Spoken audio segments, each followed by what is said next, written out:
immigration.com.au ਤੇ।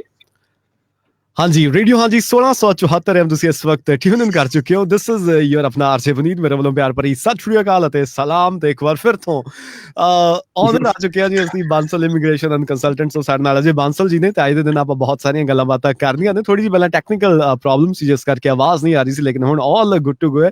Hopefully ਸਾਡਾ ਜਿਹੜਾ ਲਾਈਵ ਸੈਸ਼ਨ ਹੈ ਬਿਨਾਂ ਇੰਟਰਪਸ਼ਨ ਦੇ ਹੁਣ ਚੱਲੇਗਾ ਤੇ ਸਵਾਗਤ ਕਰਦੇ ਹਾਂ ਅਜੇ ਬਾਂਸਲ ਜੀ ਦਾ ਰੇਡੀਓ ਹਾਂ ਜੀ ਦੇ ਉੱਤੇ। ਹਾਂ ਜੀ ਅਜੇ ਜੀ ਸਵਾਗਤ ਇੱਕ ਵਾਰ ਫਿਰ ਤੋਂ ਰੇਡੀਓ ਹਾਂ ਜੀ 1674 AM ਤੇ। ਧੰਨਵਾਦ ਪੁਨੀਤ ਜੀ, ਬਹੁਤ ਬਹੁਤ ਸ਼ੁਕਰੀਆ ਜੀ ਤੁਹਾਡਾ ਵੀ ਤੇ ਤੁਹਾਡੇ ਸਰੋਤਿਆਂ ਦਾ ਵੀ ਟਾਈਮ ਕੱਢਣ ਦੇ ਲਈ, ਤੇ ਮਾਫੀ ਚਾਹੁੰਦੇ ਟੈਕਨੀਕਲ ਐਰਰ ਜੀ। ਜੀ ਦੇਰ ਆਏ ਦੁਰਸਤ ਆਏ, ਲੇਕਿਨ ਗੁੱਡ ਕੀ ਹੁਣ ਆਵਾਜ਼ ਵੀ ਆ ਰਹੀ ਹੈ ਤੇ ਵੀਡੀਓ ਵੀ ਅੱਛੇ ਤਰੀਕੇ ਨਾਲ ਚੱਲ ਰਹੀ ਹੈ। ਚਲੋ ਵਧੀਆ ਗੱਲ ਹੈ ਜੀ। ਹਾਂਜੀ ਤੇ ਅਜੇ ਜੀ ਇਮੀਗ੍ਰੇਸ਼ਨ ਸੈਸ਼ਨ ਆਪਾਂ ਅੱਜ ਕਰ ਰਹੇ ਹਾਂ ਤੇ ਅਗਰ ਮੈਂ ਪੁੱਛਾਂ ਕਿ ਇਸ ਹਫਤੇ ਦੀਆਂ ਕੁਝ ਖਾਸ ਅਪਡੇਟਸ ਦੇ ਨਾਲ ਆਪਾਂ ਸ਼ੁਰੂਆਤ ਕਰਦੇ ਹਾਂ, ਸਾਡੇ ਸਰੋਤਿਆਂ ਨੂੰ ਦੱਸ ਦਈਏ ਕਿ ਕੀ ਚੱਲ ਰਿਹਾ ਹੈ ਇਸ ਇਮੀਗ੍ਰੇਸ਼ਨ ਆਸਟ੍ਰੇਲੀਅਨ ਇਮੀਗ੍ਰੇਸ਼ਨ ਦੇ ਅੰਦਰ, ਤੇ ਨਾਲ ਦੀ ਨਾਲ ਮੈਂ ਆਪਣੇ ਸਰੋਤਿਆਂ ਨੂੰ ਵਿਊਅਰਸ ਨੂੰ ਇਹ ਵੀ ਦੱਸਦਾ ਪੁੱਛ ਲਵਾਂ ਕਿ ਅਗਰ ਤੁਹਾਡੇ ਕੋਲ ਕੋਈ ਕੁਐਸਚਨ ਹੈ, ਕੋਈ ਸਵਾਲ ਹੈ ਤਾਂ ਜ਼ਰੂਰ ਤੁਸੀਂ ਇਸ ਲਾਈਵ ਵੀਡੀਓ ਦੇ ਥੱਲੇ ਕਮੈਂਟ ਕਰ ਸਕਦੇ ਹੋ ਜਾਂ ਫਿਰ ਸਾਡੇ ਰੇਡੀਓ ਹਾਂਜੀ ਦੇ ਫੇਸਬੁੱਕ ਪੇਜ ਦੇ ਉੱਤੇ ਸਾਨੂੰ ਮੈਸੇਜ ਵੀ ਕਰ ਸਕਦੇ ਹੋ ਅਤੇ ਤੁਹਾਡੇ ਉਹ ਸਵਾਲ ਵੀ ਆਪਾਂ ਅਜੇ ਬਾਂਸਲ ਜੀ ਕੋ ਪੁੱਛਾਂਗੇ ਤੇ ਉਹਦੇ ਜਵਾਬ ਵੀ ਤੁਹਾਨੂੰ ਜ਼ਰੂਰ ਮਿਲਣਗੇ।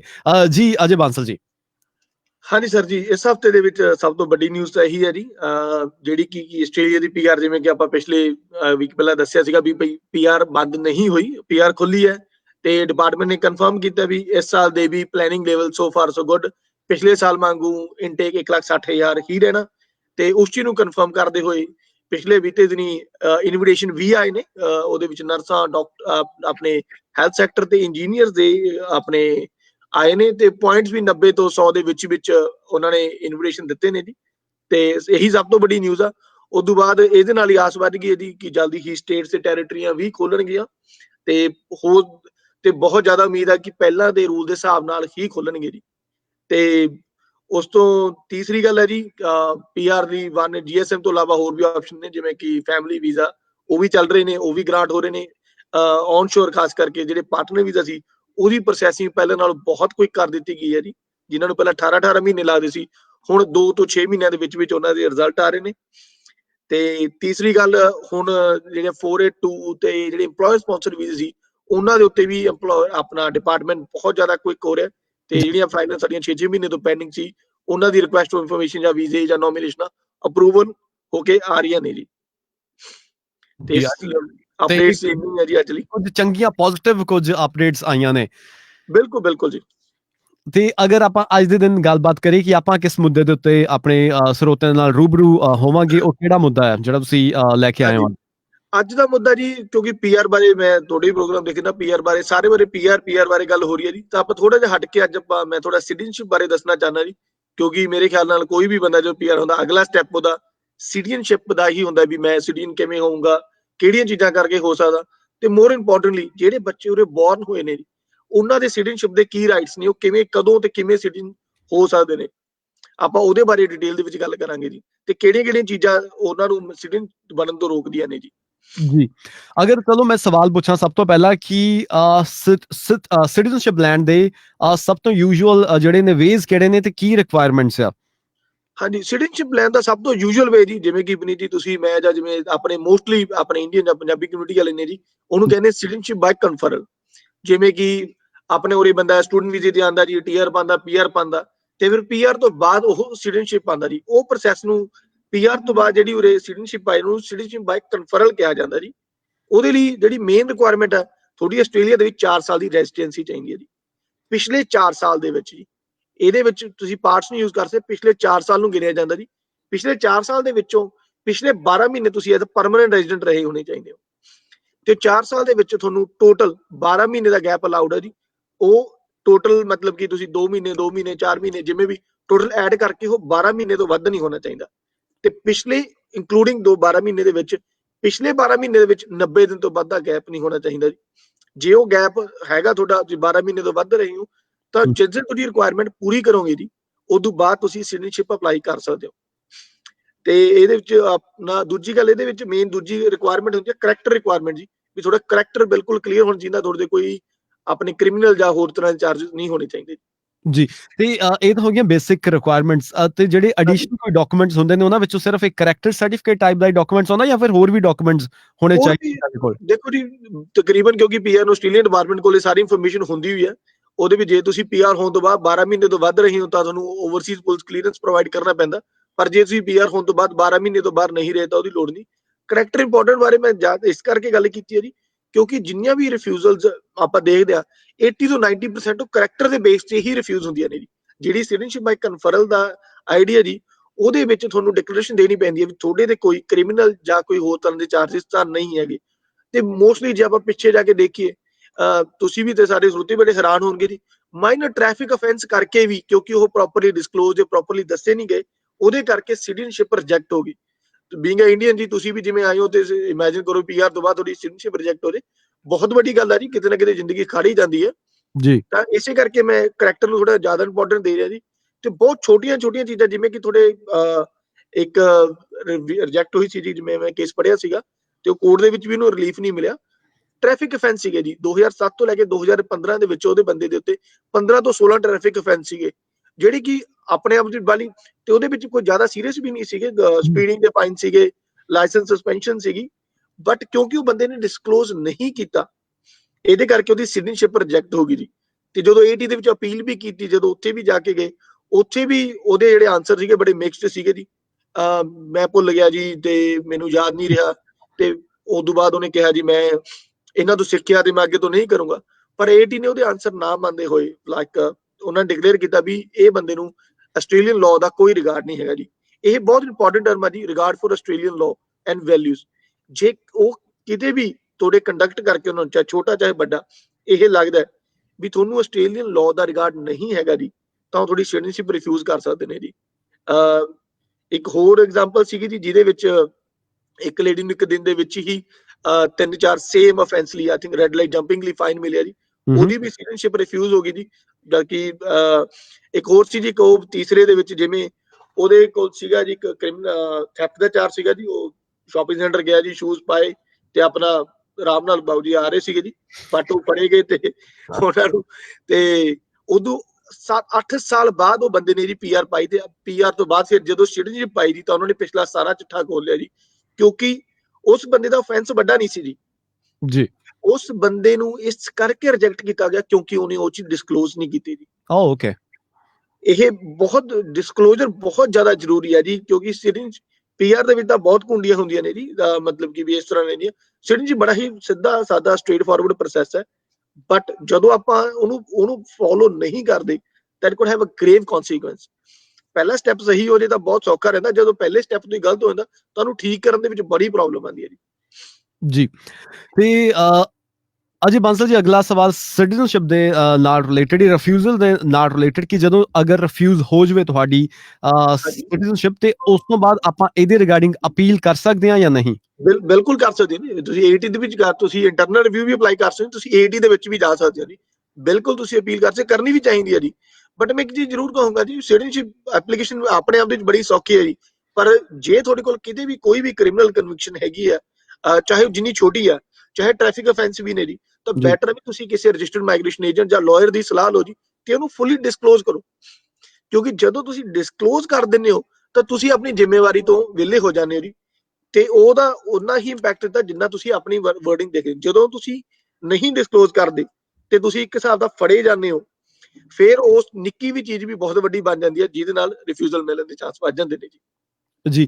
ਤੇ ਇੱਕ ਹੋਰ ਕਿ ਰੀਸੈਂਟਲੀ ਕੁਝ ਇਦਾਂ ਦਾ ਹੋਇਆ ਕਿ ਜਦੋਂ ਕਿਸੇ ਦੀ ਸਿਟੀਜ਼ਨਸ਼ਿਪ ਜਿਹੜੀ ਆ ਰਿਫਿਊਜ਼ ਹੋ ਗਈ ਹੋਵੇ, ਉਸ ਤੋਂ ਬਾਅਦ ਅਪੀਲ ਪਾਈ ਹੋਵੇ ਤਾਂ ਅਪਰੂਵ ਵੀ ਕਰ ਦਿੱਤੀ ਹੋਵੇ? ਹਾਂਜੀ, ਬਹੁਤ ਤਕਰੀਬਨ ਦੇਖੋ 80% ਕੇਸਾਂ ਦੇ ਵਿੱਚ ਅਪਰੂਵਲ ਹੋ ਜਾਂਦੀ ਹੈ ਜੀ, ਕੋਈ ਐਡੀ ਵੱਡੀ ਗੱਲ ਨਹੀਂ, ਕਿਉਂਕਿ ਕਿਤੇ ਬਟ ਉਹਦੇ ਵਿੱਚ ਵੀ ਬੜੇ ਫੈਕਟਰ ਕਰਦੇ ਨੇ ਜੀ। ਪਹਿਲਾਂ ਐਪਲੀਕੇਸ਼ਨ ਕਿਹਨੇ ਲਾਈ ਸੀ ਤੇ ਕਿੰਨਾ ਕੁ ਡਿਸਕਲੋਜ਼ਰ ਦਿੱਤਾ, ਕਿੰਨਾ ਕੁ ਦੱਸਿਆ ਗਿਆ ਜੀ। ਅਸੀਂ ਬਹੁਤ ਰੀਸੈਂਟ ਜਿੱਤੀਆਂ ਨੇ ਜੀ, ਇਹਦੇ ਵਿੱਚ ਕੋਈ ਮਤਲਬ ਕਿ ਵੀ, ਪਰ 20% ਦੇ ਵਿੱਚ ਪ੍ਰੋਬਲਮ ਆਉਂਦੀ ਹੈ ਕਿ ਜਦੋਂ ਆਪਣੇ ਆਨਸਰ ਮਿਕਸਡ ਐਂਡ ਮੈਚ ਹੁੰਦੇ ਨੇ। ਇਸੇ ਕਰਕੇ ਮੈਂ ਕਹਿ ਰਿਹਾ ਜੀ, ਜੇ ਸਾਡੇ ਸਰੋਤਿਆਂ ਦੀ ਸਿਟੀਜ਼ਨਸ਼ਿਪ ਤੁਸੀਂ ਐਲੀਜੀਬਲ ਹੋ ਤੇ ਪਾ ਰਹੇ ਹੋ, ਪਰ ਤੁਹਾਡੇ ਕੋਈ ਵੀ ਅਫੈਂਸ ਹੈਗਾ ਜੀ, ਜਿੱਡਾ ਮਰਜ਼ੀ ਛੋਟਾ ਚਾਹੇ ਵੱਡਾ ਜੀ, ਬੈਟਰ ਇੱਕ ਪ੍ਰੋਫੈਸ਼ਨਲ ਐਡਵਾਈਸ ਲੈ ਕੇ ਹੀ ਪਾਈਓ ਜੀ, ਕਿਉਂਕਿ ਜੇ ਕਿਤੇ ਪਹਿਲੇ ਸਟੇਜ 'ਚ ਰਿਫਿਊਜ਼ ਹੋ ਗਈ ਤਾਂ it will take more time, ਤੇ ਜਿੱਤਣ ਦੇ ਚਾਂਸ ਵੀ ਘਟ ਜਾਂਦੇ ਨੇ ਜੀ। ਬਿਲਕੁਲ ਜੀ। ਤੇ ਤੁਸੀਂ ਕੰਟੈਕਟ ਕਰ ਸਕਦੇ ਹੋ ਬਾਂਸਲ ਇਮੀਗ੍ਰੇਸ਼ਨ ਐਂਡ ਕੰਸਲਟੈਂਟਸ ਨੂੰ ਵੀ ਤੇ ਕਾਲ ਕਰ ਸਕਦੇ ਹੋ 0406 660 960 ਦੇ ਉੱਤੇ। ਤੇ ਸਾਡੀ ਹਾਂਜੀ ਸਕਰੀਨ ਦੇ ਉੱਤੇ ਵੀ ਅਗਰ ਤੁਸੀਂ ਲਾਈਵ ਦੇਖ ਰਹੇ ਹੋ ਇਸ ਵਕਤ 12:17 ਤੇ ਅਗਰ ਰਿਪੀਟ ਬ੍ਰੌਡਕਾਸਟ ਸੁਣ ਰਹੇ ਹੋ ਤਾਂ ਸਿਰਫ ਸੁਣ ਰਹੇ ਹੋਵੋਗੇ, ਤਾਂ ਤੁਸੀਂ ਦੁਬਾਰਾ ਵੀ ਫੇਸਬੁੱਕ ਤੇ ਜਾ ਕੇ ਵੀਡੀਓ ਤੁਸੀਂ ਦੇਖ ਸਕਦੇ ਹੋ। ਤੇ ਉਸ ਸਕਰੀਨ ਦੇ ਉੱਤੇ ਨੰਬਰਸ ਪ੍ਰੋਵਾਈਡ ਕੀਤੇ ਨੇ, ਨੰਬਰ ਨਾਲ ਦੀ ਨਾਲ ਚੱਲ ਰਹੇ ਨੇ, ਤੇ ਇਹਨਾਂ ਦਾ ਐਡਰੈਸ ਵੀ ਜਿਹੜਾ ਸਿਟੀ ਦੇ ਵਿੱਚ ਆਫਿਸ ਹੈ ਉਹ ਵੀ ਉਹਦੇ ਉੱਤੇ ਉਸ ਬਾਰੇ ਵੀ ਆਪਾਂ ਲਿਖਿਆ ਹੋਇਆ। ਤੇ ਇੱਕ ਹੋਰ ਸਵਾਲ ਕਿ ਹੁਣ ਕਿਉਂਕਿ ਬਿਕਾਜ਼ ਮੈਲਬਨ ਦੇ ਵਿੱਚ ਲਾਕਡਾਊਨ ਚੱਲ ਰਿਹਾ, ਕੋਈ ਪਰਸਨਲੀ ਆ ਕੇ ਆਫਿਸ ਆ ਕੇ ਮਿਲਣਾ ਚਾਹੁੰਦਾ ਹੋਵੇ, ਆਫਿਸ ਤੁਹਾਡੇ ਖੁੱਲੇ ਨੇ? ਸਾਡੇ ਆਫਿਸ ਜੀ ਬਾਈ ਅਪਾਇੰਟਮੈਂਟ ਹੀ ਖੁੱਲੇ ਨੇ ਜੀ, ਜਿਵੇਂ ਕਿ ਅਸੀਂ ਆਪਣਾ ਨਾਰਮਲ ਅਪਾਇੰਟਮੈਂਟ ਨਹੀਂ ਲੈ ਰਹੇ ਜੀ। ਜਿਹੜੇ ਸਾਡੇ ਐਗਜ਼ਿਸਟਿੰਗ ਕਲਾਇੰਟ ਨੇ, ਜਿਵੇਂ ਕਿ ਸਾਡੇ ਏਟੀ ਦੇ ਕੇਸ ਹੁੰਦੇ ਨੇ ਜੀ, ਅਸੀਂ ਉਹਨਾਂ ਨੂੰ ਹੀ ਦੇਖ ਰਹੇ ਹਾਂ। ਪਰ like definitely you can call us, and ਜੇ ਅਸੀਂ ਫੋਨ ਤੇ ਤੁਹਾਡਾ ਨਹੀਂ ਆਨਸਰ ਕਰ ਸਕਾਂਗੇ ਜੀ ਤਾਂ ਫਿਰ ਡੈਫੀਨਿਟਲੀ ਅਸੀਂ ਤੁਹਾਨੂੰ ਮਿਲਾਂਗੇ ਜੀ। ਜੀ ਬਹੁਤ-ਬਹੁਤ ਸ਼ੁਕਰੀਆ ਬਾਂਸਲ ਜੀ ਇਹ ਸਾਰੀ ਜਾਣਕਾਰੀ ਵਾਸਤੇ। ਹੁਣ ਆਪਾਂ ਕੁਝ ਸਵਾਲ ਵੀ ਲੈ ਲੈਂਦੇ ਹਾਂ। ਸਵਾਲ ਆਇਆ ਇੱਕ ਠੀਕ ਹੈ ਜੀ। ਸਿਟੀਜ਼ਨਸ਼ਿਪ ਦੇ ਨਾਲ ਰਿਲੇਟਡ ਹੀ ਪੁਨੀਤ ਦੁੱਗਲ ਜੀ ਦਾ। ਕਹਿ ਰਹੇ ਨੇ ਹਾਂਜੀ ਕਿ ਅਸੀਂ ਅਗਸਤ 2016 ਦੇ ਵਿੱਚ ਇੰਡੀਆ ਤੋਂ ਸਿੱਧੇ ਪੀਆਰ ਹੀ ਆਏ ਸੀ ਇੱਥੇ, ਤੇ ਮੇਰਾ ਠੀਕ ਹੈ ਜੀ। ਕੁਐਸਚਨ ਹੈ ਕਿ ਸਿਟੀਜ਼ਨਸ਼ਿਪ ਵਾਸਤੇ ਹੁਣ ਸਾਨੂੰ ਕਿੰਨਾ ਵੇਟ ਕਰਨਾ ਪਵੇਗਾ ਤੇ ਕਿਸ ਤਰੀਕੇ ਨਾਲ ਵੇਟ ਕਰਨਾ ਪਵੇਗਾ? ਹਾਂਜੀ ਪੁਨੀਤ ਜੀ, ਜਿਵੇਂ ਮੈਂ ਪਹਿਲਾਂ ਦੱਸਿਆ ਤੁਹਾਨੂੰ 4 ਸਾਲ ਬਾਅਦ ਤੁਸੀਂ ਸਿਟੀਜ਼ਨਸ਼ਿਪ ਅਪਲਾਈ ਕਰ ਸਕਦੇ ਹੋ। ਜੇ ਅਗਸਤ 2016 ਦੇ ਵਿੱਚ ਆਏ ਸੀ ਜੀ ਤਾਂ ਤੁਸੀਂ ਅਗਸਤ 2020 ਦੇ ਵਿੱਚ ਐਲੀਜੀਬਲ ਹੋ ਜਾਓਗੇ ਜੀ। ਤਾਂ ਇਹਦੇ ਵਿੱਚ ਐਡੀਸ਼ਨਲ 2 ਰਿਕੁਆਇਰਮੈਂਟ ਨੇ ਜੀ। ਪਿਛਲੇ 4 ਸਾਲ ਦੇ ਵਿੱਚ ਤੁਸੀਂ ਆਸਟ੍ਰੇਲੀਆ ਤੋਂ 12 ਮਹੀਨੇ ਤੋਂ ਵੱਧ ਬਾਹਰ ਨਹੀਂ ਰਹੇ ਹੋਣੇ ਚਾਹੀਦੇ ਜੀ, ਤੇ ਪਿਛਲੇ 12 ਮਹੀਨੇ ਵਿੱਚ 3 ਮਹੀਨੇ ਤੋਂ ਜ਼ਿਆਦਾ ਅਸੀਂ ਬਾਹਰ ਨਹੀਂ ਰਹੇ ਹੋਣੇ ਚਾਹੀਦੇ। ਜੇ ਤੁਸੀਂ ਇਹ ਦੋਨੇ ਰਿਕੁਆਇਰਮੈਂਟਾਂ ਮੀਟ ਕਰਦੇ ਹੋ ਜੀ ਤਾਂ ਤੁਸੀਂ ਅਗਸਤ 2020 ਦੇ ਵਿੱਚ ਅਪਲਾਈ ਕਰ ਸਕਦੇ ਹੋ ਜੀ। ਜੀ ਸ਼ੁਕਰੀਆ। ਤੇ ਆਪਾਂ ਬਾਕੀ ਵੀ ਹੁਣ ਸਵਾਲ ਲੈਂਦੇ ਹਾਂ, ਥੋੜੇ ਬਹੁਤੇ ਹੋਰ ਵੀ ਸਵਾਲ ਵੀ ਆਏ ਨੇ। ਜਿਵੇਂ ਪ੍ਰਭਲਿੰਗ ਜੀ ਕਹਿ ਰਹੇ ਨੇ ਕਿ ਕਹਿੰਦੇ ਸਕੋਪ ਅਕਾਊਂਟੈਂਟ ਦਾ ਕੀ ਹੈ ਨਿਊ ਸਾਊਥ ਵੇਲਸ ਦੇ ਵਿੱਚ, ਕਿਉਂਕਿ ਕਹਿੰਦੇ ਮੇਰੇ 100 ਪੁਆਇੰਟਸ ਨੇ state nomination including state nomination ਦੇ ਨਾਲ, ਕੀ ਪੀਆਰ ਹੋ ਸਕਦੇ ਨੇ? ਬਿਲਕੁਲ ਬਿਲਕੁਲ ਹੋ ਸਕਦੇ ਨੇ ਪ੍ਰਬਲੀਨ ਜੀ। ਜੇ 100 ਪੁਆਇੰਟ ਦਾ ਬਹੁਤ ਵਧੀਆ ਪੁਆਇੰਟ ਨਹੀਂ, ਜੇ ਤੁਹਾਡੇ 100 ਪੁਆਇੰਟ ਹੈਗੇ ਨੇ ਤਾਂ ਥੋੜੀ ਦੇਰ ਵੇਟ ਕਰੋ ਜੀ। ਇਨਵੀਟੇਸ਼ਨ ਆ ਰਹੇ ਨੇ, ਜਿਵੇਂ ਕਿ ਪਹਿਲਾਂ ਵੀ ਅਸੀਂ ਦੱਸਿਆ ਪੀਆਰ ਖੁੱਲ ਰਹੀ ਹੈ ਜੀ, ਤੇ ਜਲਦੀ ਹੀ ਤੁਹਾਨੂੰ ਇਨਵੀਟੇਸ਼ਨ ਆਊਗਾ ਜੀ। ਜੀ ਤੇ ਉਸ ਤੋਂ ਬਾਅਦ ਸਵਾਲ ਇੱਕ ਹੋ ਰਿਹਾ ਮਨੀ ਜੀ ਦਾ। ਉਹ ਕਹਿ ਰਹੇ ਨੇ ਕਿ ਮੇਰੀ ਫਰੈਂਡ ਪਹਿਲਾਂ ਟੂਰਿਸਟ ਵੀਜ਼ਾ ਤੇ ਸੀ ਤੇ ਉਸ ਤੋਂ ਬਾਅਦ ਮਾਰਚ 20 ਦੇ ਵਿੱਚ ਸਟੂਡੈਂਟ ਵੀਜ਼ਾ ਪਾਇਆ ਸੀ, ਮਾਰਚ 20 ਦੇ ਵਿੱਚ, ਹਾਂਜੀ ਤੇ ਅਜੇ ਤੱਕ ਵੀਜ਼ਾ ਨਹੀਂ ਆਇਆ। ਤੇ ਕਹਿ ਰਹੇ ਨੇ ਉਹਦੀ ਫਾਈਲ ਓਪਨ ਹੋਣ ਲਈ ਜਿਹੜੇ ਡਾਕੂਮੈਂਟ ਮੰਗੇ ਸੀ ਉਹ ਆਪਾਂ ਦੇ ਦਿੱਤੇ ਸੀ, ਲੇਕਿਨ ਅਜੇ ਤੱਕ ਸਟੂਡੈਂਟ ਵੀਜ਼ਾ ਓਪਨ ਨਹੀਂ ਹੋਇਆ ਮਾਰਚ ਤੋਂ ਲੈ ਕੇ ਹੁਣ ਤੱਕ। ਕੀ ਰੀਜ਼ਨ ਹੋ ਸਕਦਾ ਤੇ ਕਦੋਂ ਤੱਕ ਓਪਨ ਹੋ ਸਕਦਾ? ਮਨੂ ਜੀ ਥੋੜਾ ਜਿਹਾ ਦੱਸ ਦੋ ਕਿਹੜੇ ਡਾਕੂਮੈਂਟ ਮੰਗੇ ਸੀ, ਤਾਂ ਮੇਰੇ ਲਈ ਆਨਸਰ ਦੇਣਾ ਥੋੜਾ ਔਖਾ ਹੋਊਗਾ। ਬਟ ਜੇ ਡਾਕੂਮੈਂਟ ਮੰਗਿਆ ਨੂੰ 1 ਮਹੀਨਾ ਹੋ ਚੁੱਕਿਆ ਤਾਂ ਡੈਫੀਨਿਟਲੀ ਤੁਸੀਂ ਫਾਲੋ ਅਪ ਪਾ ਸਕਦੇ ਹੋ ਉਹਨਾਂ ਨੂੰ। ਤੇ ਉਹ ਕਈ ਵਾਰ ਵੈਸੇ ਵੀ ਵੇਟ ਕਰਦੇ ਰਹਿੰਦੇ ਨੇ, ਤੁਸੀਂ ਇੱਕ ਵਾਰ ਫਾਲੋ ਅਪ ਪਾ ਕੇ ਦੇਖੋ, ਤੁਹਾਨੂੰ ਪਤਾ ਲੱਗ ਜਾਊਗਾ ਜੀ ਵੀ ਕੀ ਰੀਜ਼ਨ ਹੈ ਜੀ। ਜੀ ਤੇ ਇੱਧਰ ਜਸਟ ਦਵਿੰਦਰ ਜੀ ਕਹਿ ਰਹੇ ਨੇ ਕਿ when 190 New South Wales start giving invitation already living and working, ਨਾਲ ਕਹਿ ਰਹੇ ਨੇ ਕਿ ਉੱਥੇ ਰਹਿ ਰਹੇ ਆ ਤੇ ਨਾਲ ਵਰਕ ਵੀ ਕਰ ਰਹੇ ਆ ਨਿਊ ਸਾਊਥ ਵੇਲ 2 ਮਹੀਨਿਆਂ ਤੋਂ, and applied EOI 75 plus 5.80 point ਬਣਦੇ ਨੇ, ਤੇ ਮੇਰੇ ਕਿੰਨੇ ਚਾਂਸਸ ਨੇ? ਦੇਖੋ ਸਟੇਟ ਸਪਾਂਸਰਸ਼ਿਪਾਂ ਵਿੱਚ ਜਿਵੇਂ ਕਿ ਅਕਤੂਬਰ ਤੱਕ ਦੇ ਹੋਲਡ ਤੇ ਨੇ ਜੀ, ਤਾਂ ਮੇਰੇ ਹਿਸਾਬ ਨਾਲ 80 ਪੁਆਇੰਟ ਥੋੜੇ 189 ਲਈ ਤਾਂ ਘੱਟ ਨੇ, ਪਰ ਸਟੇਟ ਸਪਾਂਸਰਸ਼ਿਪ ਲਈ ਕਿਤੇ ਨਾ ਕਿਤੇ ਜੇ ਅਸੀਂ ਦੂਜੀਆਂ ਰਿਕੁਆਇਰਮੈਂਟਾਂ ਪੂਰੀਆਂ ਕਰ ਦੋਗੇ ਜੀ ਤਾਂ ਤੁਸੀਂ ਉਹ ਮੀਟ ਕਰਕੇ ਪੀਆਰ ਪਾ ਸਕਦੇ ਹੋ ਜੀ। ਜੀ ਤੇ ਇਧਰ ਮੈਸੇਜ ਆਇਆ ਇੱਕ ਹੋਰ, ਤੇ ਕਹਿ ਰਹੇ ਨੇ ਕਿ ਮੈਂ ਨਾ 491 ਵੀਜ਼ਾ ਜਿਹੜਾ 491 ਵੀਜ਼ਾ ਫੈਬਰੂਅਰੀ ਦੇ ਵਿੱਚ ਅਪਲਾਈ ਕੀਤਾ ਸੀ, ਤੇ ਕਹਿੰਦੇ ਉਹਨਾਂ ਨੇ and ask document when they will and please ਕਹਿੰਦੇ ਦੱਸੋ ਕਿ ਕਦੋਂ ਤੱਕ ਉਹ ਡਿਸੀਜਨ ਦੇ ਸਕਦੇ ਨੇ। ਮੇਰੀ ਡਾਟਰ ਬਾਰੇ ਵੀ, ਮੇਰੀ ਡਾਟਰ ਆਫਸ਼ੋਰ ਆ। ਕਹਿ ਰਹੇ ਨੇ ਕਿ ਨਾਲ ਜਦੋਂ ਵੀ ਮੈਂ ਵੀਜ਼ਾ ਚੈੱਕ ਕਰਦੀ ਆ ਵੀਵੋ ਦੇ ਉੱਤੇ ਤਾਂ ਉਹ ਉੱਥੇ ਆਉਂਦਾ ਆ ਬ੍ਰਿਜਿੰਗ ਵੀਜ਼ਾ ਵੀ status, because my RSMS file was in tribunal so I left the country to apply 491 visa. ਪਾਜੀ do I need to change the bridging visa for Medicare, please reply. ਭਾਜੀ ਕੁਐਸਚਨ ਬੜੇ ਜ਼ਿਆਦਾ ਹੋ ਗਿਆ, ਮੈਂ ਕੀ ਕਰਕੇ answer ਕਰਦੇ ਜੀ। ਜੇ ਹਾਂਜੀ ਤੁਸੀਂ ਹਾਂਜੀ ਫਰਵਰੀ 2020 ਦੇ ਵਿੱਚ ਪਾਇਆ ਜੀ ਤਾਂ ਪਲੀਜ਼ ਮਾੜਾ ਫਾਲੋ ਅਪ ਕਰੋ ਵੀ ਇੰਨਾ ਟਾਈਮ ਕਿਉਂ ਲੱਗ ਰਿਹਾ, ਕਿਉਂਕਿ ਨਾਰਮਲ ਪ੍ਰੋਸੈਸਿੰਗ ਟਾਈਮ 491 ਵੀਜ਼ਾ 1 ਤੋਂ 3 ਮਹੀਨੇ ਆ ਜੀ, ਤੇ ਤਕਰੀਬਨ ਥੋੜੇ 3 ਮਹੀਨੇ ਤੋਂ ਪਲੱਸ ਟਾਈਮ ਹੋ ਗਿਆ, ਤਾਂ ਲਿਟਲ ਬਿਟ ਕੰਸਰਨਿੰਗ ਕਿਉਂ ਹੋ ਰਿਹਾ।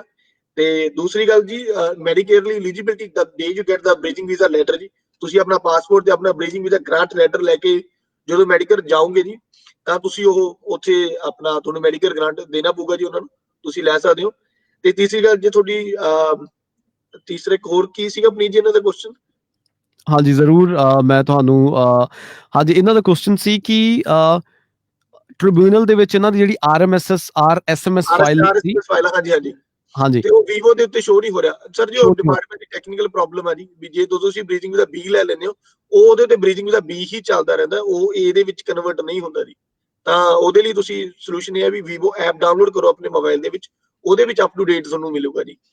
ਹਾਂਜੀ, ਥੈਂਕ ਯੂ। ਤੇ ਇੱਕ ਬੜਾ ਓਪਨ ਐਂਡਡ ਕੁਐਸਚਨ ਹੈ, ਨੇਹਾ ਜੀ ਦਾ ਕਹਿ ਰਹੇ ਨੇ ਕਿ ਮੈਂ ਮਾਸਟਰਸ ਕੀਤੀ ਆ ਅਕਾਊਂਟਿੰਗ ਦੇ ਵਿੱਚ ਤੇ ਕਰੰਟਲੀ ਮੈਂ TR ਦੇ ਉੱਤੇ ਆ। ਇਹਨਾਂ ਦੇ ਹਸਬੰਡ ਇੱਕ ਟਰੱਕ ਡਰਾਈਵਰ ਨੇ, ਕਹਿ ਰਹੇ ਨੇ ਐਜ਼ ਆਲ ਦਾ ਵੀਜ਼ਾਸ ਆਰ ਟੈਂਪਰੇਰੀਲੀ ਸਸਪੈਂਡਡ, ਤੇ ਹੁਣ ਮੈਨੂੰ ਕਿਹੜੀ ਸਟੱਡੀ ਲੈਣੀ ਚਾਹੀਦੀ ਹੈ ਤੇ ਕਿਹੜੀ ਸਟੇਟ ਦੇ ਵਿੱਚ ਜਾਣਾ ਚਾਹੀਦਾ ਹੈ?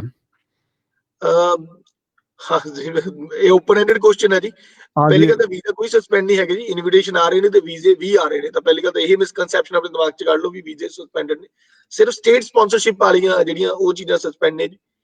ਤੇ ਦੂਸਰੀ ਗੱਲ ਮੇਰੇ ਲਈ ਸਟੱਡੀ ਦਾ ਜੀ, ਤੁਹਾਡੇ ਬੈਂਡ ਜੇ ਤਾਂ ਸਾਥੀ 'ਚ ਹੈਗੇ ਨੇ ਤਾਂ ਰਿਲੇਟਡ ਸਟੱਡੀ ਤਾਂ ਨਰਸਿੰਗ ਬੜੀ ਵਧੀਆ ਜੀ, ਤਾਂ ਟ੍ਰੇਡ ਕੋਰਸ ਵੀ ਕਰ ਸਕਦੇ ਹੋ ਕਿਉਂਕਿ ਪ੍ਰੋਫੈਸ਼ਨਲ ਤੁਹਾਡੇ ਕੋਲ ਕੁਆਲੀਫਿਕੇਸ਼ਨ ਹੈਗੀ ਆ।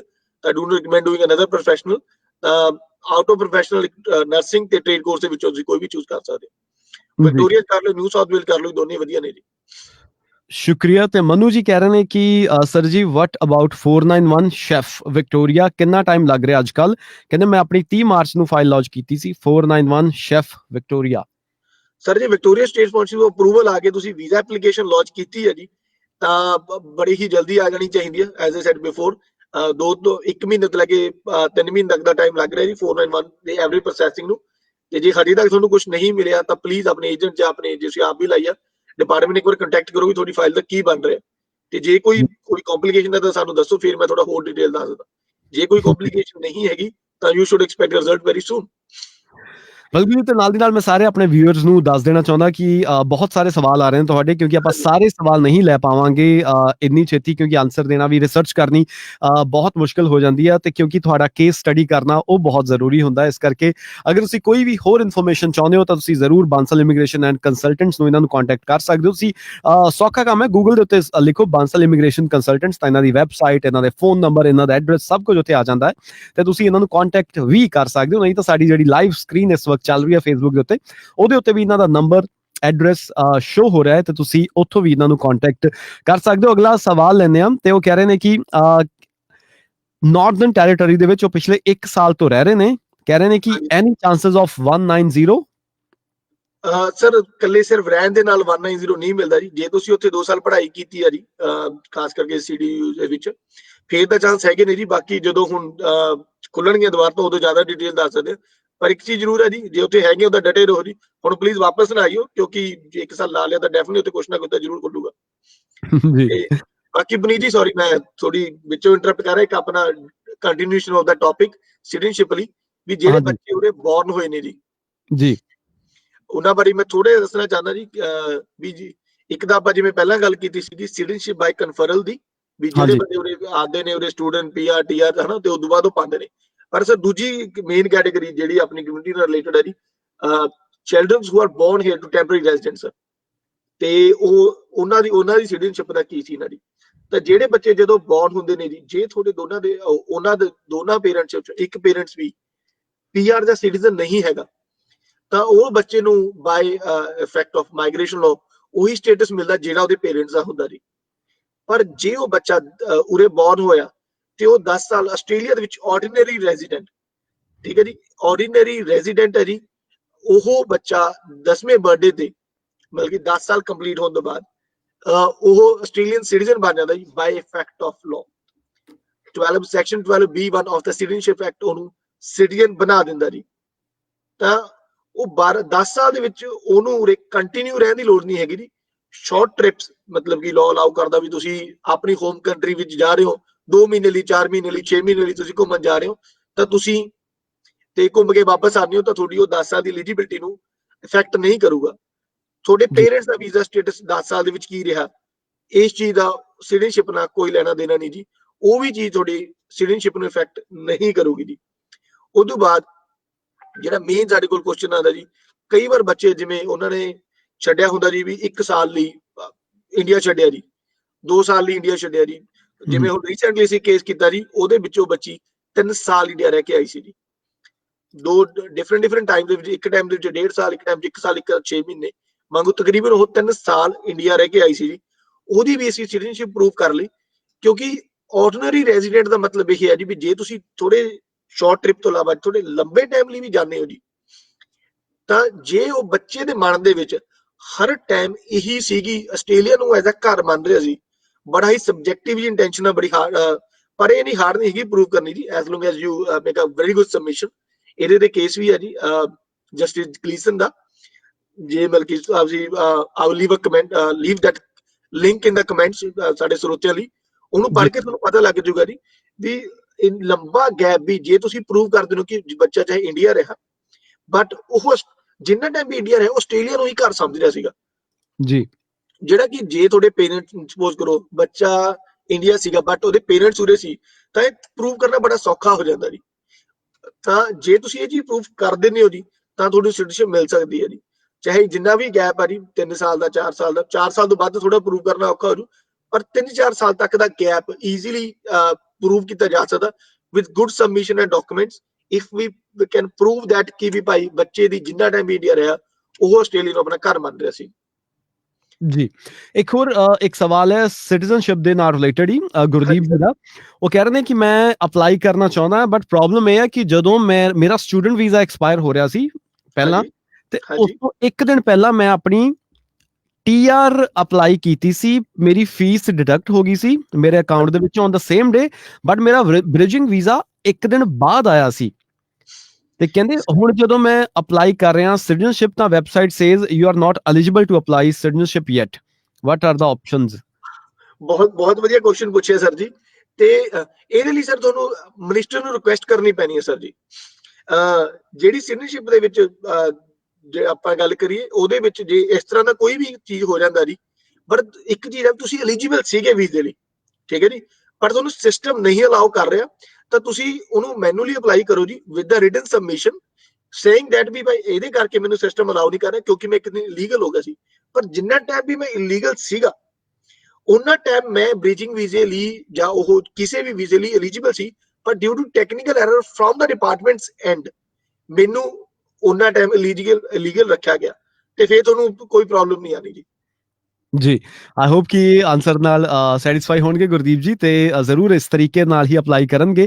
ਇੱਕ ਹੋਰ ਸਵਾਲ ਹੈ ਸੁਨੀਤਾ ਜੀ ਦਾ, ਉਹ ਕਹਿ ਰਹੇ ਨੇ ਕਿ ਪਬਲਿਕ ਰਿਲੇਸ਼ਨ ਪ੍ਰੋਫੈਸ਼ਨ ਦੇ ਵਿੱਚ ਇਹਨਾਂ ਨੇ ਜਿਹੜਾ ਆ ਉਹ 491 ਵੀਜ਼ਾ ਹੈ ਇਹਨਾਂ ਦੇ ਕੋਲ 85 ਪੁਆਇੰਟਸ ਦੇ ਨਾਲ ਨਿਊ ਸਾਊਥ ਵੇਲ ਦੇ ਵਿੱਚ, ਕਹਿ ਰਹੇ ਨੇ but still waiting December 2000 I have applied 491 visa with 85 points in New South Wales in December 2019 but still waiting, public relation profession ਦੇ ਵਿੱਚ। ਵੀਜ਼ਾ ਅਪਲਾਈ ਕੀਤਾ ਜੀ ਕਿ ਸਟੇਟ ਸਪਾਂਸਰਸ਼ਿਪ ਅਪਲਾਈ ਕੀਤਾ? ਥੋੜਾ ਜਿਹਾ ਪਲੀਜ਼ ਕਲੈਰੀਫਾਈ ਕਰ ਦੋਗੇ ਕਮੈਂਟ ਦੇ ਵਿੱਚ, ਤਾਂ ਮੈਂ ਆਨਸਰ ਦੇਣਾ ਮੇਰੇ ਲਈ ਸੌਖਾ ਹੋਊਗਾ ਜੀ। ਹਾਂਜੀ ਸ਼ਰਮਾ ਜੀ ਜ਼ਰੂਰ ਕਰਿਓ, ਇਹਨਾਂ ਦੇ ਵੈਸੇ ਲਿਖਿਆ ਸੀ ਕਿ 419 ਵੀਜ਼ਾ 85 ਪੁਆਇੰਟਸ ਦੇ ਨਾਲ ਕੀਤਾ ਸੀ ਅਪਲਾਈ। ਨਹੀਂ, ਪਰ ਉਹਦੀ ਦਾ 491 ਦਾ ਨਿਊ ਸਾਊਥ ਵੇਲ ਦਾ ਖੁੱਲਿਆ ਹੀ ਪਨੀਤ ਜੀ ਆਪਣਾ ਜਸਟ ਲਾਸਟ ਜੂਨ ਦੇ ਵਿੱਚ ਹੀ ਖੁੱਲਿਆ ਜੀ, 15 ਦਿਨਾਂ ਦੀ, ਤਾਂ ਮੈਨੂੰ ਨਹੀਂ ਸਮਝ ਆ ਰਹੀ ਵੀ ਉਹਨਾਂ ਨੇ ਦਸੰਬਰ ਦੇ ਵਿੱਚ 491 ਨਿਊ ਸਾਊਥ ਵੇਲ ਦਾ ਕਿਵੇਂ ਅਪਲਾਈ ਕੀਤਾ।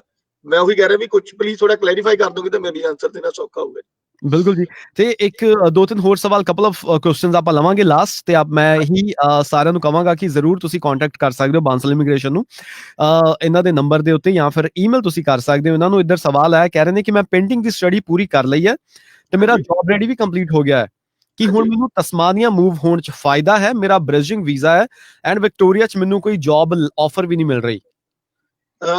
ਵੈਸੇ ਮੈਨੂੰ ਲੱਗਦਾ ਨਹੀਂ ਜੀ ਅੱਜ ਦੇ ਟਾਈਮ ਦੇ ਵਿੱਚ ਕੋਈ ਬੰਦਾ ਵਿਕਟੋਰੀਆ ਛੱਡ ਕੇ ਜਾ ਸਕਦਾ, ਬਟ ਜੇ ਆਪਾਂ ਲਾਈਕ ਹੋਪਫੁਲੀ ਇਨ ਦ ਕਮਿੰਗ ਵੀਕਸ ਵੀ ਚੀਜ਼ਾਂ ਥੋੜੀਆਂ ਠੀਕ ਹੋ ਜਾਣਗੀਆਂ, ਤਾਂ ਮੈਂ ਕਹੂੰਗਾ ਜਿੱਥੇ ਤੁਹਾਨੂੰ ਜੌਬ ਮਿਲਦੀ ਹੈ ਜੀ ਉੱਥੇ ਤੁਸੀਂ ਚਲੇ ਜਾਓ। ਤੁਹਾਨੂੰ ਨਿਊ ਸਾਊਥ ਵੇਲ ਰੀਜਨਲ 'ਚ ਮਿਲਦੀ ਹੈ ਉੱਥੇ ਚਲੇ ਜਾਓ, ਵਿਕਟੋਰੀਆ ਰੀਜਨਲ ਮਿਲਦੀ ਹੈ ਉੱਥੇ ਚਲੇ ਜਾਓ, ਤਸਮਾਨੀਆ ਮਿਲਦੀ ਆ। ਬਿਨਾਂ ਜੌਬ ਤੋਂ ਕਿਸੇ ਪਾਸੇ ਵੀ ਮੂਵ ਕਰਨਾ ਅੱਜ ਦੇ ਟਾਈਮ ਸਮਝਦਾਰੀ ਨਹੀਂ ਹੈਗੀ ਜੀ। Please find a good job, find a job, ਬਲਕਿ ਜਿੱਥੇ ਵੀ ਤੁਹਾਨੂੰ ਜੌਬ ਮਿਲਦੀ ਹੈ ਤੁਸੀਂ ਚਲੇ ਜਾਓ, ਉਦੋਂ ਬਾਅਦ 491 'ਚ ਕੋਈ ਪ੍ਰੋਬਲਮ ਨਹੀਂ ਆਣੀ ਜੀ। ਜੀ, ਤੇ ਇਧਰ ਅਗਲੇ ਸਵਾਲ ਦੀ ਆਪਾਂ ਗੱਲਬਾਤ ਕਰਦੇ ਹਾਂ, ਤੇ ਮਨਦੀਪ ਜੀ ਕਹਿ ਰਹੇ ਨੇ ਕਿ 25 ਫਰਵਰੀ 2019 ਨੂੰ ਇਹਨਾਂ ਨੇ EOI ਲਾਂਚ ਕੀਤੀ ਸੀ ਨਿਊ ਸਾਊਥ ਵੇਲ 190 ਵਾਸਤੇ, ਪੁਆਇੰਟਸ ਇਹਨਾਂ ਦੇ ਸ਼ੈਫ ਪੁਆਇੰਟਸ 70+5, ਐਨੀ ਚਾਂਸ ਇਨ ਅਕਤੂਬਰ? 70+5 ਤਾਂ ਬੜੇ ਘੱਟ ਨੇ ਜੀ, ਘੱਟੋ ਘੱਟ ਮੇਰੇ ਹਿਸਾਬ ਨਾਲ ਨਿਊ ਸਾਊਥ ਵੇਲ ਵੀ 80+ ਤਾਂ ਚਾਹੀਦੇ ਨੇ ਜੀ। ਜੇ ਆਪਾਂ ਪਿਛਲੇ ਰਿਜ਼ਲਟ ਦੇਖੀਏ ਤਾਂ ਨਿਊ ਸਾਊਥ ਵੇਲ ਨੇ ਪਿਛਲੇ ਸਾਲ ਜ਼ਰੂਰ 75 ਦਿੱਤੇ ਸੀ, ਪਰ ਇਸ ਸਾਲ ਤਾਂ 80+ ਹੀ ਨੇ ਜੀ ਸਾਰੇ। ਤਾਂ ਪਲੀਜ਼ ਆਪਣੇ ਆਈਲੈਟਸ ਦੇ ਸਕੋਰ ਵਧਾਓ ਜੀ, ਐਕਸਪੀਰੀਅੰਸ ਵਧਾਓ ਜਾਂ ਨਾਟੀ ਵਗੈਰਾ ਦਿਓ ਜੀ। ਜੀ ਇੱਧਰ ਦੀਪ ਜੀ ਕਹਿ ਰਹੇ ਨੇ ਅਸੀਂ ਸਟੂਡੈਂਟ ਆ ਪਰ ਇਹਨਾਂ ਦਾ ਬੇਬੀ ਆਸਟ੍ਰੇਲੀਆ 'ਚ ਹੀ ਬੌਰਨ ਹੋਇਆ ਹੈ ਠੀਕ ਹੈ ਜੀ। ਤੇ ਉਹ ਸਿਟੀਜ਼ਨ ਫਿਰ ਕਦੋਂ ਤੱਕ ਹੋ ਸਕਦਾ? 10ਵੇਂ ਬਰਥਡੇ ਤੇ ਜੀ। ਜੇ ਉਹ 10 ਸਾਲ ਆਸਟ੍ਰੇਲੀਆ ਦੇ ਵਿੱਚ ਆਰਡੀਨਰੀ ਰੈਜ਼ੀਡੈਂਟ ਰਹੂਗਾ ਜੀ ਤਾਂ ਉਹ ਸਿਟੀਜ਼ਨ ਹੋ ਸਕਦਾ। ਇਹਦੇ ਵਿੱਚ ਉਹ ਇੰਡੀਆ ਮਤਲਬ ਕਿ ਸ਼ਾਰਟ ਟ੍ਰਿਪ ਲਈ ਜਾ ਸਕਦਾ। ਬਿਲਕੁਲ ਆਪਣੇ 10ਵੇਂ ਬਰਥਡੇ ਤੇ ਉਹ ਸਿਟੀਜ਼ਨ ਹੋ ਜਾਊਗਾ ਜੀ ਆਸਟ੍ਰੇਲੀਆ ਦਾ। ਜੀ ਬਹੁਤ ਬਹੁਤ ਸ਼ੁਕਰੀਆ ਜੀ। ਤੇ ਹੋਰ ਵੀ ਬਹੁਤ ਸਾਰੇ ਸਵਾਲ ਨੇ, ਆਪਾਂ ਮਾਫੀ ਚਾਹੁੰਦੇ ਹਾਂ ਕਿ ਸਾਰਿਆਂ ਦੇ ਹੁਣ ਆਪਾਂ ਜਵਾਬ ਨਹੀਂ ਦੇ ਪਾਵਾਂਗੇ ਕਿਉਂਕਿ ਸਮਾਂ ਵੀ ਇਜਾਜ਼ਤ ਨਹੀਂ ਦਿੰਦਾ। ਆਈ ਹੋਪ ਕਿ ਬਹੁਤ ਸੋਹਣੀ ਜਿਹੜੀ ਜਾਣਕਾਰੀ ਆ ਅਜੇ ਬਾਂਸਲ ਜੀ ਨੇ ਪ੍ਰੋਵਾਈਡ ਕੀਤੀ ਹੈ ਤੁਹਾਨੂੰ ਤੁਹਾਡੇ ਜ਼ਰੂਰ ਕੰਮ ਆਵੇਗੀ। ਤੇ ਅਗਰ ਹੋਰ ਵੀ ਤੁਹਾਡੇ ਕੋਲ ਕੋਈ ਕੁਐਰੀਜ਼ ਨੇ ਤੁਸੀਂ ਇਹਨਾਂ ਨੂੰ ਡਾਇਰੈਕਟਲੀ ਕੰਟੈਕਟ ਕਰ ਸਕਦੇ ਹੋ। ਨੰਬਰ ਇਹਨਾਂ ਦਾ ਮੈਂ ਇੱਕ ਵਾਰ ਫਿਰ ਤੋਂ ਅਨਾਉਂਸ ਵੀ ਕਰ ਦਿੰਦਾ, ਜਿਹੜੇ ਰੇਡੀਓ ਸੁਣ ਰਹੇ ਨੇ ਤੁਸੀਂ ਕਾਲ ਕਰ ਸਕਦੇ ਹੋ 0406 660 960 ਦੇ ਉੱਤੇ, ਜਾਂ ਫਿਰ ਤੁਸੀਂ ਇਹਨਾਂ ਦੀ ਵੈਬਸਾਈਟ ਦੇ ਉੱਤੇ ਵੀ ਤੁਸੀਂ ਡਾਇਰੈਕਟਲੀ ਜਾ ਸਕਦੇ ਹੋ। ਤੇ ਇਹਨਾਂ ਦੀ ਵੈਬਸਾਈਟ ਹੈ ਜੀ bansalimmigration.com.au। ਤੁਸੀਂ ਉੱਥੇ ਇਨਕੁਆਇਰ ਕਰ ਸਕਦੇ ਹੋ, ਇੱਕ ਫਾਰਮ ਮਿਲੇਗਾ ਤੁਹਾਨੂੰ, ਤੁਸੀਂ ਆਪਣਾ ਨਾਮ ਈਮੇਲ ਛੱਡ ਸਕਦੇ ਹੋ ਜਾਂ ਫਿਰ ਇਹਨਾਂ ਦੇ ਨੰਬਰ ਲੈ ਕੇ ਇਹਨਾਂ ਨੂੰ ਕੰਟੈਕਟ ਕਰ ਸਕਦੇ ਹੋ, ਜਾਂ ਫਿਰ ਅਪਾਇੰਟਮੈਂਟ ਲੈ ਕੇ ਇਹਨਾਂ ਦੇ ਆਫਿਸ ਵੀ ਤੁਸੀਂ ਜਾ ਸਕਦੇ ਹੋ ਤੇ ਆਪਣੇ ਜਿਹੜੇ ਸਾਰੀ ਕੁਐਰੀਜ਼ ਨੇ ਇਹਨਾਂ ਦੇ ਨਾਲ ਡਿਸਕਸ ਕਰ ਸਕਦੇ ਹੋ। ਤੇ ਜਾਂਦਿਆਂ ਦੇ ਕੋਈ ਸਿਟੀਜ਼ਨਸ਼ਿਪ ਦੇ ਨਾਲ ਰਿਲੇਟਡ ਅਜੇ ਜੀ ਕੋਈ ਹੋਰ ਕੋਈ ਤੁਹਾਡੇ ਦਿਮਾਗ 'ਚ ਅਗਰ ਕੁਝ ਆਉਂਦਾ ਹੋਵੇ, ਕੋਈ ਰਹਿ ਗਿਆ ਹੋਵੇ ਆਪਾਂ ਕਵਰ ਨਹੀਂ ਕੀਤਾ, ਤਾਂ ਜ਼ਰੂਰ ਤੁਸੀਂ ਦੱਸਣਾ ਚਾਹੁੰਦੇ ਹੋ। ਐਗਜ਼ੈਂਪਸ਼ਨਸ ਕਿਹੜੀਆਂ ਨੇ ਜੀ? ਜਿਵੇਂ ਉਹ ਤਾਂ ਆਪਾਂ ਇੱਕ ਜਨਰਲ ਗੱਲ ਕੀਤੀ ਸੀ ਵੀ 4 ਸਾਲ ਦੀ ਰਿਕੁਆਇਰਮੈਂਟ ਹੈ ਜੀ, ਪਰ ਇਹਦੇ ਵਿੱਚ ਕਈ ਐਗਜ਼ੈਂਪਸ਼ਨਸ ਵੀ ਹੈਗੇ ਨੇ ਜੀ। ਜਿਵੇਂ ਕਿ ਜੇ ਤੁਸੀਂ ਆਸਟ੍ਰੇਲੀਅਨ ਡਿਫੈਂਸ ਫੋਰਸ ਦੇ ਮੈਂਬਰ ਹੋ ਜੀ ਤਾਂ ਤੁਹਾਨੂੰ ਤੁਸੀਂ ਐਗਜ਼ੈਂਪਸ਼ਨ ਅਪਲਾਈ ਕਰਦੇ ਹੋ। ਤੇ ਇੱਕ ਆਪਾਂ ਜਿਵੇਂ ਕਿ ਸਵਾਲ ਦਾ ਜਵਾਬ ਦਿੱਤਾ ਵੀ ਕਿਸੇ ਕਾਰਨ ਕਰਕੇ ਤੁਸੀਂ ਇਲੀਗਲ ਰਹਿ ਗਏ ਪਰ ਤੁਸੀਂ ਉਹ ਟਾਈਮ ਦੇ ਵਿੱਚ ਐਲੀਜੀਬਲ ਸੀਗੇ ਕਿਸੇ ਵੀ ਵੀਜ਼ੇ ਲਈ, ਤਾਂ ਤੁਹਾਨੂੰ ਸੈਪਰੇਟ ਰਿਕੁਐਸਟ ਕਰਨੀ ਪੈਣੀ ਹੈ ਜੀ। ਤੇ ਡਿਪਾਰਟਮੈਂਟ ਉਹ ਚੀਜ਼ ਨੂੰ ਕੰਸੀਡਰ ਕਰੇਗਾ ਤੇ ਤੁਹਾਨੂੰ ਸਿਟੀਜ਼ਨਸ਼ਿਪ ਅਪਲਾਈ ਕਰਨ ਦੀ ਅਲਾਉ ਕਰੇਗਾ ਜੀ। ਤੇ ਉਸ ਤੋਂ ਇਲਾਵਾ ਜੇ ਤੁਸੀਂ ਕਿਸੇ ਵੀ ਕੰਮ ਕਰਕੇ ਜੀ, ਸਾਡੇ ਕੋਲ ਇਹ ਵੀ ਕੁਰੀ ਆਈ ਨੇ ਕਿਸੇ ਦਾ ਕੰਮ ਇਸ ਤਰ੍ਹਾਂ ਨੇਚਰ ਦਾ ਹੁੰਦਾ ਜੀ, ਉਹ ਆਸਟ੍ਰੇਲੀਆ ਵਿੱਚ ਜ਼ਿਆਦਾ ਟਾਈਮ ਨਹੀਂ ਰਹਿ ਸਕਦੇ ਜੀ। ਤਾਂ ਪਰ ਜੇ ਉਹਨਾਂ ਦੀ ਫੈਮਿਲੀ ਆਸਟ੍ਰੇਲੀਆ ਦੇ ਵਿੱਚ ਰਹਿ ਰਹੀ ਹੈ and they have kept a close contact with the family, ਵਿੱਚੋਂ ਵਿੱਚ ਮੈਂ ਇੰਗਲਿਸ਼ ਇਸ ਕਰਕੇ ਯੂਜ਼ ਕਰਦਾ ਕਿਉਂਕਿ ਇਹ ਟੈਕਨੀਕਲ ਟਰਮਸ ਨੇ ਜੀ ਜਿਹੜੀਆਂ ਕਿਤੇ ਆਪਾਂ ਨੂੰ ਪ੍ਰੂਵ ਕਰਨੀਆਂ ਪੈਂਦੀਆਂ ਨੇ। ਤੇ if they have kept a close connection with the family ਜੀ ਤਾਂ ਉਹ ਨਾਰਮਲ ਰਿਕੁਆਇਰਮੈਂਟਾਂ ਮੀਟ ਨਾ ਕਰਦੇ ਹੋਏ ਵੀ ਅਪਲਾਈ ਕਰ ਸਕਦੇ ਨੇ। ਐਟ ਦੀ ਐਂਡ ਮੈਂ ਇਹ ਕਹਾਂਗਾ ਜੀ ਵੀ ਜੇ ਤੁਸੀਂ ਕਿਤੇ ਵੀ ਤੁਹਾਨੂੰ ਕੋਈ ਵੀ ਕਨਫਿਊਜ਼ਨ ਹੈ ਜੀ, ਗੈਟ ਇਨ ਟੱਚ ਪਲੀਜ਼। ਘਰੇ ਬਹਿ ਕੇ ਆਪ ਹੀ ਅਸਿਊਮ ਕਰਕੇ ਨਾ ਸੋਚੋ ਵੀ ਅਸੀਂ ਐਲੀਜੀਬਲ ਨਹੀਂ ਹੈਗੇ ਜੀ, ਕਿਉਂਕਿ ਐਟਲੀਸਟ ਟਰਾਈ, ਇਹ ਬਹੁਤ ਵੱਡੀ ਚੀਜ਼ ਹੈ ਜੀ ਆਪਣੇ ਇੰਡੀਅਨਸ ਲਈ, ਖਾਸ ਕਰਕੇ ਬੀਇੰਗ ਆਸਟ੍ਰੇਲੀਅਨ ਸਿਟੀਜ਼ਨ ਹੋਣਾ ਜੀ। ਜੀ ਜਾਂਦੇ ਤੇ ਇੱਕ ਸਵਾਲ ਮੈਂ ਲੈਣਾ ਚਾਹੂੰਗਾ। ਅਕਸ਼ੇ ਜੀ ਕਹਿ ਰਹੇ ਨੇ ਕਿ ਸਬ ਕਲਾਸ ਉਹਨਾਂ ਦੀ 476 ਹੈ, ਇੱਕ ਵਾਰ ਐਕਸਟੈਂਸ਼ਨ ਮਿਲ ਚੁੱਕੀ ਹੈ ਉਹਨਾਂ ਨੂੰ ਟਿਲ 10 ਫਰਵਰੀ 2021। ਕਹਿੰਦੇ ਕਿ ਅਗਰ ਕਰੋਨਾ ਕੇਸਿਸ ਨਹੀਂ ਠੀਕ ਹੁੰਦੇ, ਇਜ਼ ਇਟ ਪੋਸੀਬਲ ਕਿ ਮੇਰੀ ਐਕਸਟੈਂਸ਼ਨ ਮੈਨੂੰ ਦੁਬਾਰਾ ਵੀ ਮਿਲ ਸਕਦੀ ਹੈ ਸੈਕੰਡ ਟਾਈਮ? ਮੁਸ਼ਕਿਲ ਹੈ ਜੀ, ਕਿਉਂਕਿ ਫਰਵਰੀ 2021 ਤੱਕ ਇੱਕ ਵਾਰ ਐਕਸਟੈਂਸ਼ਨ ਮਿਲ ਗਿਆ, ਉਸ ਤੋਂ ਬਾਅਦ ਮੁਸ਼ਕਿਲ ਹੈ ਜੀ। ਵੀ ਜੇ ਆਪਾਂ ਸਿਰਫ ਐਕਸਟੈਂਸ਼ਨ ਦੇ ਬੇਸ ਤੇ ਬੈਠੇ ਤਾਂ ਮੈਨੂੰ ਲੱਗਦਾ ਨਹੀਂ ਜੀ। You better have another alternative, ਜਿਆਦਾ ਪੀਆਰ ਅਪਲਾਈ ਕਰੋ ਜਾਂ ਕੋਈ ਹੋਰ ਵੀਜ਼ਾ ਅਲਟਰਨੇਟ ਦੇਖਿਓ। ਹਾਂਜੀ ਤੇ ਸ਼ੁਕਰੀਆ ਜੀ ਬਾਂਸਲ ਜੀ, ਇਹ ਸਾਰੀ ਜਾਣਕਾਰੀ ਵਾਸਤੇ ਬਹੁਤ ਬਹੁਤ ਸ਼ੁਕਰੀਆ। ਤੁਸੀਂ ਬਹੁਤ ਸੋਹਣਾ ਟਾਈਮ ਕੱਢਿਆ ਤੇ ਬਹੁਤ ਸਾਰੀ ਜਾਣਕਾਰੀ ਦਿੱਤੀ ਸਾਡੇ ਸਰੋਤਿਆਂ ਨੂੰ, ਵਿਊਅਰਸ ਨੂੰ। ਥੈਂਕ ਯੂ ਜੀ। Thank you. ਤਾਂ ਇਹ ਸਨ ਅਜੇ ਬਾਂਸਲ ਜੀ, ਬਾਂਸਲ ਇਮੀਗ੍ਰੇਸ਼ਨ ਕੰਸਲਟੈਂਟਸ ਤੋਂ। ਤੇ ਆਈ ਹੋਪ ਕਿ ਤੁਹਾਨੂੰ ਵੀ ਚੰਗੀ ਜਾਣਕਾਰੀ ਮਿਲੀ ਹੋਏਗੀ। ਤੁਸੀਂ ਇਹ ਲਾਈਵ ਵੀਡੀਓ ਜਿਹੜਾ ਫੇਸਬੁੱਕ ਤੇ ਹੋਇਆ ਤੁਸੀਂ ਆਪਣੇ ਯਾਰਾਂ ਦੋਸਤਾਂ ਦੇ ਨਾਲ ਵੀ ਸ਼ੇਅਰ ਕਰ ਸਕਦੇ ਹੋ ਤਾਂ ਕਿ ਉਹਨਾਂ ਨੂੰ ਵੀ ਜਿਹੜੀਆਂ ਜਾਣਕਾਰੀਆਂ ਮਿਲ ਸਕਣ। ਖਾਸ ਕਰਕੇ ਸਾਡਾ ਜਿਹੜਾ ਅੱਜ ਦਾ ਟੌਪਿਕ ਸੀ ਉਹ ਸੀ ਸਿਟੀਜ਼ਨਸ਼ਿਪ ਬਾਰੇ। ਅਗਰ ਕੋਈ ਅਪਲਾਈ ਕਰਨਾ ਚਾਹ ਰਿਹਾ ਜਾਂ ਫਿਰ ਐਲੀਜੀਬਲ ਹੈ ਜਾਂ ਫਿਰ ਐਲੀਜੀਬਲ ਹੋਣਾ ਚਾਹੁੰਦਾ ਹੈ, ਕਿਸ ਤਰੀਕੇ ਨਾਲ ਕੀ ਰਿਕੁਆਇਰਮੈਂਟਸ ਨੇ, ਉਹਨਾਂ ਸਾਰੇ ਬਾਰੇ ਗੱਲਬਾਤ ਕੀਤੀ ਹੈ ਅਜੇ ਬਾਂਸਲ ਜੀ ਨੇ ਇਸ ਲਾਈਵ ਇਨਫੋ ਸੈਸ਼ਨ ਦੇ ਵਿੱਚ। ਆਈ ਹੋਪ ਕਿ ਤੁਹਾਨੂੰ ਚੰਗਾ ਲੱਗਾ ਹੋਵੇਗਾ। ਹੁਣ ਲੈਂਦੇ ਆ ਜੀ ਰੇਡੀਓ ਹਾਂਜੀ ਤੋਂ ਇਜਾਜ਼ਤ। ਮੈਨੂੰ ਵੀ ਦਿਓ ਇਜਾਜ਼ਤ, ਯਾਨੀ ਕਿ ਦਿਸ ਇਜ਼ ਯੋਰ ਆਪਣਾ ਆਰਜੇ ਪੁਨੀਤ ਨਾਓ ਸਾਈਨਿੰਗ ਆਫ। ਇੰਜੋਏ ਕਰਦੇ ਰਹੋ ਦਿਨ ਇਸ ਸਾਲ ਤੇ ਰੇਡੀਓ ਹਾਂਜੀ 1674 AM ਨੂੰ ਵੀ। ਬਾਂਸਲ ਇਮੀਗ੍ਰੇਸ਼ਨ ਕੰਸਲਟੈਂਟਸ ਕਰਨਗੇ ਤੁਹਾਡੀ ਹਰ ਇੱਕ visa related problem the solution. College admissions, student visas, course change, AT appeals, RSMS visas, US visitor visa, Canada immigration ਅਤੇ ਇਸ ਤੋਂ ਇਲਾਵਾ ਹੋਰ ਵੀ ਬਹੁਤ ਸਾਰੀਆਂ ਸਰਵਿਸਿਜ਼ ਪ੍ਰੋਵਾਈਡ ਕਰਦੇ ਨੇ ਬਾਂਸਲ ਇਮੀਗ੍ਰੇਸ਼ਨ ਕੰਸਲਟੈਂਟਸ। ਅੱਜ ਹੀ ਕਾਲ ਕਰੋ 0406 660 960 ਤੇ ਔਰ visit Suite 701 Level 7 343 Little Collins Street, Melbourne। Email ਕਰੋ ਆਪਣੀ ਕੁਐਰੀ info@bansalimmigration.com.au ਤੇ। ਕੀ ਤੁਹਾਨੂੰ